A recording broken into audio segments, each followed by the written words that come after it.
Assalamualaikum warahmatullahi wabarakatuh. Salam sejahtera bagi kita semua. Perkenalkan, saya Bravo Jaka Buana, NIM 2304010100218, mahasiswa program pendidikan jarak jauh Informatika Cyber Asia. Pada kesempatan kali ini saya akan mempresentasikan rangkuman materi tugas ujian akhir semester mata kuliah komunikasi data untuk semester genap tahun ajaran 2024-2025 yang mencakup sesi 7 sampai sesi 14. Dalam presentasi ini saya akan membahas inti dan poin penting dari beberapa topik utama, mulai dari data link control, multiplexing, switching networks, packet switching, asynchronous transfer mode, frame relay, hingga algoritma genetika lanjutan. Materi ini merupakan fondasi penting dalam memahami bagaimana komunikasi data di jaringan komputer bekerja dengan efektif dan efisien, yang tentunya sangat relevan bagi kami sebagai mahasiswa informatika. Selanjutnya, mari kita mulai dengan pemaparan sesi pertama dari rangkaian materi ini, yaitu data link control. Pada materi ini, kita akan mempelajari tentang data link control, yaitu mekanisme kendali data yang berfungsi agar pengiriman data dalam jaringan dapat berjalan dengan handal dan efisien. Fokus utama dari data link control adalah dua hal penting, yaitu flow control dan error control. Flow control memastikan agar tidak terjadi kelebihan data yang menyebabkan tumpukan atau overflow di penerima, sedangkan error control menangani permasalahan kesalahan data saat proses komunikasi berlangsung.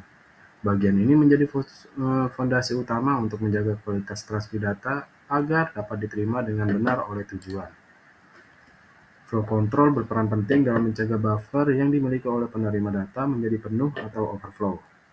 Hal ini penting supaya data tidak hilang karena kecepatan kirim pengirim yang terlalu tinggi dibandingkan kemampuan penerima untuk menerima data. Dalam implementasinya, flow control mempertimbangkan aspek waktu, yaitu waktu transmisi dan waktu propagasi. Waktu transmisi adalah durasi yang dibutuhkan untuk mengirim sebuah bit data, sedangkan waktu propagasi adalah jeda waktu bagi sinyal untuk bergerak dari pengirim ke penerima. Kedua aspek waktu ini sangat mempengaruhi bagaimana flow control diatur agar prosesnya efisien tanpa membuang banyak waktu kosong. Terdapat dua metode yang sangat sering dipakai dalam pengiriman frame di data link control, yaitu stop and wait dan sliding window. Metode stop and wait bekerja dengan cara pengirim mengirim satu frame per waktu, lalu menunggu acknowledgement dari penerima sebelum mengirimkan frame berikutnya. Meskipun sangat sederhana dan mudah diterapkan, metode ini memiliki kelemahan karena pada saat menunggu SK, link komunikasi sering tidak terpakai, terutama jika jarak antara pengirim dan penerima jauh. Untuk mengatasi hal tersebut, digunakan metode sliding window yang memungkinkan pengirim mengirim beberapa frame sekaligus sesuai ukuran window buffer yang tersedia di penerima. Dengan setiap frame diberi nomor urut, penerima akan memberikan SK untuk frame berikutnya yang diharapkan, sehingga pemanfaatan jalur komunikasi menjadi jauh lebih efisien dan throughput meningkat.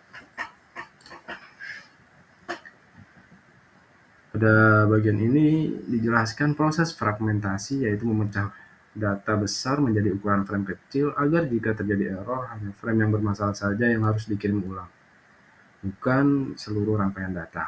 Hal ini sangat meningkatkan efisiensi transmisi, khususnya untuk data berukuran besar.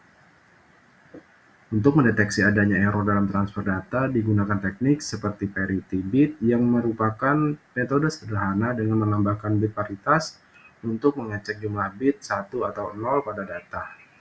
Namun, agar tingkat pendeteksian error lebih kuat dan akurat, digunakan juga metode cyclic redundancy check atau CRC. CRC menggunakan prinsip matematika polinomial untuk membuat kode khusus yang dapat mendeteksi berbagai macam error, bahkan yang terkecil sekalipun. Ketika error terdeteksi dalam proses pengiriman data, maka diperlukan mekanisme untuk meminta pengiriman ulang agar data sampai secara utuh. Proses ini disebut Automatic Repeat Request atau ARQ. Ada 3 metode utama dalam hierarki: stop and wait, hierarki yang mirip dengan metode stop and wait biasa, tapi dilengkapi dengan retry jika tidak mendapat ACK. Metode go back end yang apabila satu frame error, maka semua frame yang dikirim setelahnya juga harus dikirim ulang dari frame error tadi. Dan selective reject yang hanya mengirim ulang frame yang bermasalah saja tanpa harus mengulang seluruh frame setelahnya. Selective reject lebih efisien, tapi lebih kompleks dalam implementasinya karena penerima harus menyimpan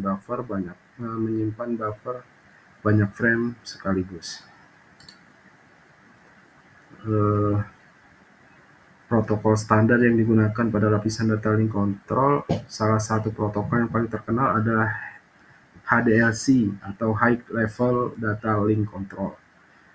HDLC mengenal 3 jenis stasiun, yaitu primary yang mengendalikan komunikasi, secondary yang merespon, dan combined station yang berfungsi sebagai primary maupun secondary sekaligus. Selain itu, HDLC menerapkan dua mode, yaitu balance, di mana kedua stasiun memiliki peran setara, dan unbalance, di mana hanya primary yang mengendalikan komunikasi. Struktur frame HDLC sendiri terdiri dari flag sebagai penanda awal dan akhir frame, address field, control field, payload atau informasi, dan frame check sequence atau VCS sebagai pemeriksaan error. Selain HDLC, protokol lain seperti LAPD, Logical Link Control, LLC, Frame Relay, dan Asynchronous Transfer Mode juga dibahas sebagai protokol yang berfungsi sesuai kebutuhan jenis jaringan tertentu. Secara garis besar, data link control menjadi fondasi penting dalam komunikasi data karena menjamin pengiriman data tetap handal, efisien, terhindar dari kesalahan, dan memperbaiki error secara otomatis. Tanpa mekanisme ini, data akan rawan rusak, hilang, atau tidak sampai dengan benar pada tujuan akhirnya. Multiplexing adalah teknik yang memungkinkan satu jalur fisik atau link komunikasi digunakan secara bersamaan oleh banyak channel atau saluran data. Fungsi utama multiplexing dilakukan oleh perangkat MUX multiplexer yang menggabungkan berbagai sinyal menjadi satu kanal, dan DMUX demultiplexer yang memisahkan kembali di sisi penerima. Teknik ini meningkatkan efisiensi pemakaian media dan memperbesar kapasitas transmisi data. Salah satu metode multiplexing yang banyak dipakai adalah frequency division multiplexing. FDM membagi satu kanal menjadi beberapa frekuensi sehingga banyak sinyal dapat berjalan berdampingan tanpa saling mengganggu. Contohnya adalah siaran radio dan televisi analog, di mana setiap stasiun menggunakan frekuensi berbeda agar tidak terjadi interferensi. Metode lainnya adalah time division multiplexing yang membagi waktu menjadi slot-slot tertentu untuk tiap sinyal digital. Tiap channel mendapatkan jatah slot waktu yang berulang secara bergiliran sehingga secara logis saling bergantian menggunakan kanal komunikasi dalam satu waktu. Sinkronisasi dan framing sangat penting di sini agar data masing-masing channel tidak bercampur dan dapat dipisahkan dengan benar di penerima. Dalam TDM, terkadang ada perbedaan kecepatan clock antar sumber data sehingga diperlukan teknik pulse stuffing, yaitu menambahkan pulse dummy untuk mengisi jeda dan menjaga sinkronisasi antar channel agar data tidak kehilangan urutan dan sinkronnya. Sistem digital carrier seperti DS1 dan DS2 menerapkan hierarki dalam penggabungan berbagai saluran digital ke satu jalur yang lebih tinggi kapasitasnya. Contohnya yang sering digunakan dalam telekomunikasi data digital. ISDN menyediakan dua tipe interface, yaitu Basic Rate Interface dan Primary Rate Interface, dengan masing-masing terdiri dari beberapa channel B yang berfungsi untuk pengiriman data dan channel D untuk signaling atau kontrol jaringan digital. Statistical TDM adalah metode multiplexing yang mengalokasikan slot waktu secara dinamis berdasarkan kebutuhan channel. Ini membuat penggunaan media menjadi lebih efisien meskipun bisa menyebabkan delay saat traffic tinggi. Ini adalah trade-off antara efisiensi dan responsivitas jaringan. ADSL dalam teknologi akses internet broadband, ADSL menggunakan metode discrete multitune yang mengirim data dengan banyak frekuensi carrier secara bersamaan. Ini memungkinkan kecepatan transfer data tinggi, terutama untuk pengiriman downstream dari pusat ke pengguna. Multiplexing adalah teknik vital yang dapat meningkatkan efisiensi pemakaian media transmisi dengan berbagai metode yang sesuai kebutuhan dan karakteristik sinyal yang akan ditransmisikan.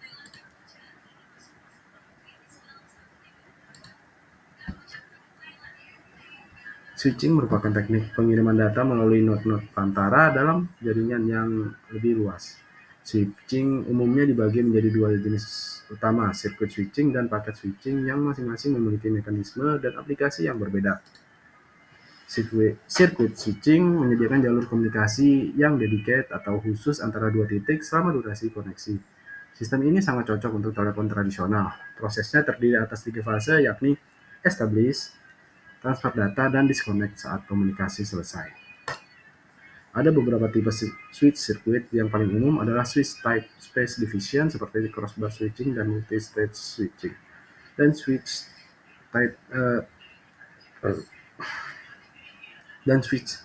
tipe time division switching yang membagi waktu dalam pengiriman data. Routing adalah proses memilih jalur terbaik untuk data lewat jaringan. Routing dapat berupa routing statis yang telah ditetapkan dan routing dinamis yang adaptif terhadap kondisi jaringan. Alternate routing juga disiapkan untuk mengatasi kegagalan jalur utama agar tetap menjaga kontinuitas komunikasi.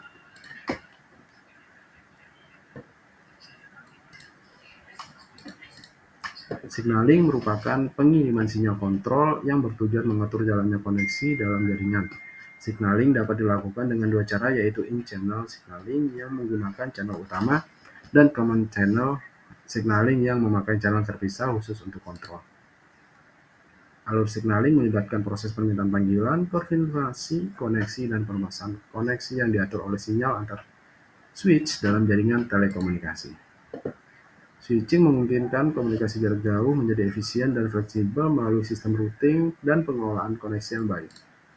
Paket switching merupakan cara mengirim data dengan memecah menjadi paket-paket kecil lalu mengirimkannya secara store and forward, memberikan efisiensi dan fleksibilitas dalam pengaturan grafik jaringan. Ada dua tipe utama paket switching, yaitu datagram yang setiap paket bisa melewati jalur berbeda, dan virtual circuit yang menetapkan jalur tetap untuk seluruh paket yang dikirim selama sesi komunikasi. Protokol X25 adalah protokol jaringan paket switching yang menggunakan virtual circuit dan protokol data link LAPB untuk mengatur pembukaan dan penutupan koneksi antar node jaringan. Paket switching cocok digunakan dalam jaringan yang memiliki trafik variabel dan dinamis, seperti internet saat ini.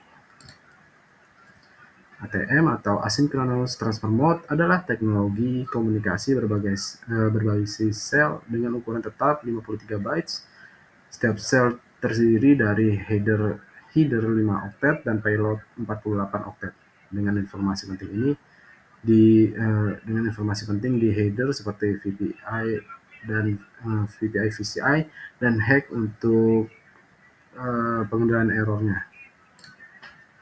ATM mendukung beberapa kategori layanan seperti constant bitrate (CBR), real-time variable bitrate (RTVBR), non-real-time variable bitrate (NRTVBR), dan unspecified